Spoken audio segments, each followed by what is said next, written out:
My name is Barron Joseph Orr, and I am the lead scientist for the United Nations Convention to Combat Desertification. That is the Rio Convention that's focused on land, and in particular, land degradation. So what do we mean by that? Well, land degradation implies anything that happens to land that takes away its productivity. That could be agriculture and the food, the fiber, et cetera, that we depend on for our clothing, for our diets. But it also is nature and all the services that nature provides, from pollination to making sure our water supply is clean. So anything that impacts land that reduces those capabilities affects all of us. That's the basic problem.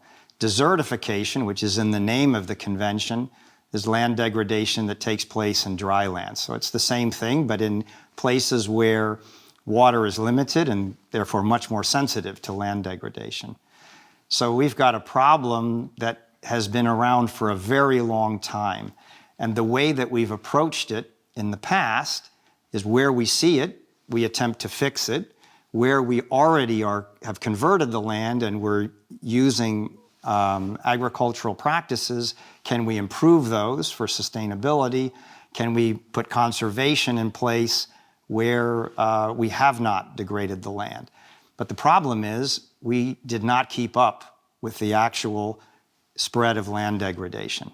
Why? Because everything was onesies, one project here, one project there. So the big change that occurred 20 years after the Rio Conventions were signed, what was called Rio +20, was to move towards a no net loss approach. What does that mean? That means we don't get worse than we are right now in net terms for all different land types. Now, why does that change the story? Because it forces all of us to lift our heads from our projects and to consider all land simultaneously in each ecosystem type and determine, are we exactly where we should be for that restoration project? We have limited investment. Where should we invest in sustainable land management? Where should we put the biodiversity corridor? In the past, that was never consideration, that holistic approach. But now it is. And that changes everything because it moves the entire conversation from management to planning. And that's where the GEO-LDN initiative comes in.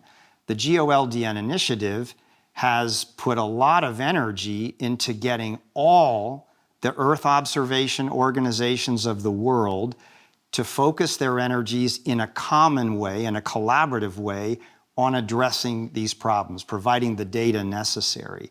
In addition, they ran a competition this past year, which was linked to the science policy interface of the UNCCD, so it had a very strong scientific grounding, where they basically asked the question, how do we put neutrality into land use planning tools? Because it's not there right now. How do we get all the planners across the globe to actually think about gains and losses and making sure we bring land into balance? That was a technical problem. It's also a social problem, right? Because land use planning is different everywhere in the world. But the success of the competition, all the different organizations that participated, the ideas that are on the table, and the energy that we now have in the planning sector to actually incorporate this, now puts us in the position to connect all those data sets to the planning tools and to get the municipal planners, the agricultural planners, and the conservation planners in the same room to optimize the mix of land use decisions that we make. If we do that, we can bring land in balance. And if we bring land in balance, we bring food in balance. We bring climate in balance. We bring water, nature in balance. Why? Because all of these things compete for land, right? You can't pursue a large climate change mitigation project and guarantee the protection of nature. So you better optimize where are you going to do mitigation, where are you going to protect biodiversity to get the most out of those. And the same is true for all the SDGs. They all have some demand that's placed on land. So what we're doing is turning land from being a major part of the problem, a third of the emissions in climate change are coming from land, to a major part of the solution. And my last comment on that is the Netherlands Environmental Assessment Agency, or PBL, recently launched a report where they tracked all the commitments that countries have made in land degradation neutrality, in climate change NDCs, in the biodiversity, they're called MBSAPs, the Bond Challenge for reforestation, 1 billion hectares around the globe.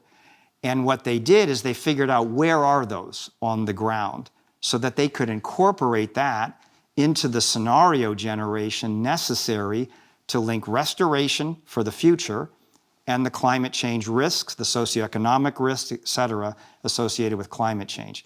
It means we're moving in concert towards a common goal, and I believe the potential for a very important solution.